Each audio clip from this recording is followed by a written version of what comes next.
kaindahaning swasana ingkang kebak ing kabagyan kawasti mijil saking sasana busana tumuju wonten ing sasana kerajaan hanggih kusumaning ayu sedyaning cahya Wisabina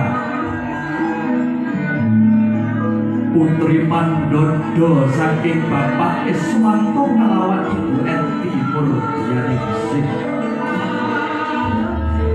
jengkar mijil binayan karya alon benya lumaksana anut wiramaning gendhing pagawe cingak kang samya mulat endahe ngeten-eten kedhep tesah kang samya mulat dupi kalusti kalisan penganten putri ingkang mijil angagem busana colokan arendran pinaes ageng jangan menir Ngayogyakarta hadineman pinalisir padha mas tandhane ingkang winangun panunggul minangka gajahan